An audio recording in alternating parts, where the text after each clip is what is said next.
G-Man, we spoke, we opened the show with those examples of the technology and the weapons that are helping India defend against China and Pakistan.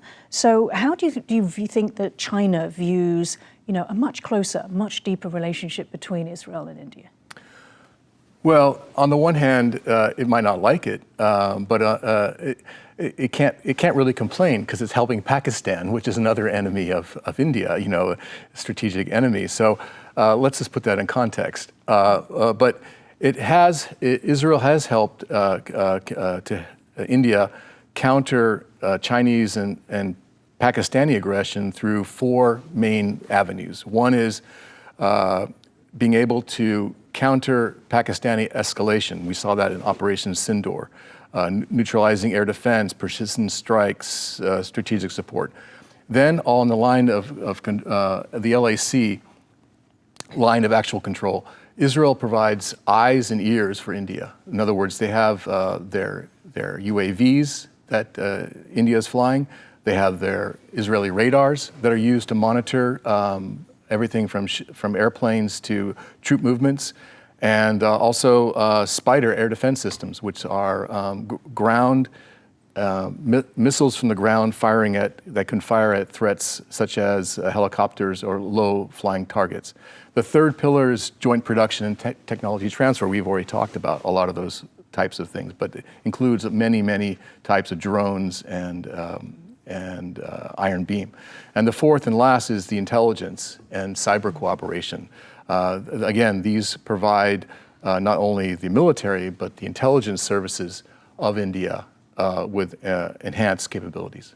So you would think that China would be concerned? Yes, but also it uses the opportunity to see what Western technology is so it can improve its own. So it's not just a thing that they don't like, but it's an opportunity as well.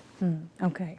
So Modi and Netanyahu also discussed renewed cooperation under the I2U2, a strategic partnership formed by India, Israel, the UAE and the US in 2022 to promote economic and technological cooperation in transportation, water and health.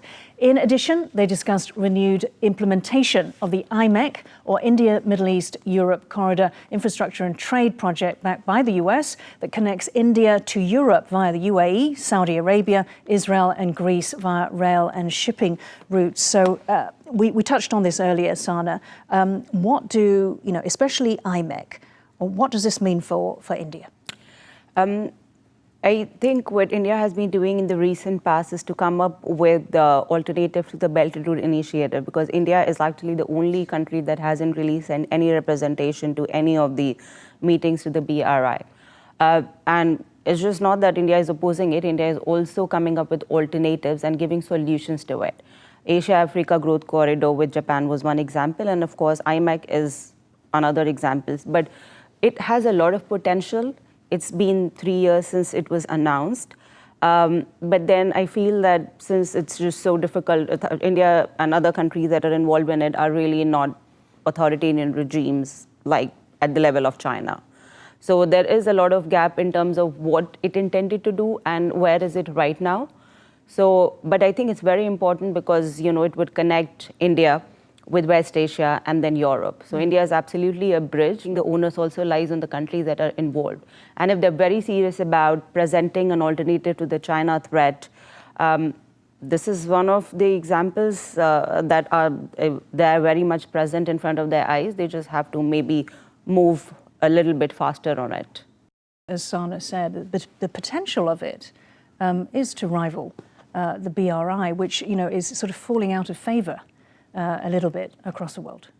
Yes, as you mentioned, the U.S. supports the idea that India develop its own trade routes through West Asia into Europe, and Europe definitely wants to have that connection, and it's also de-risking itself from China by connecting to India.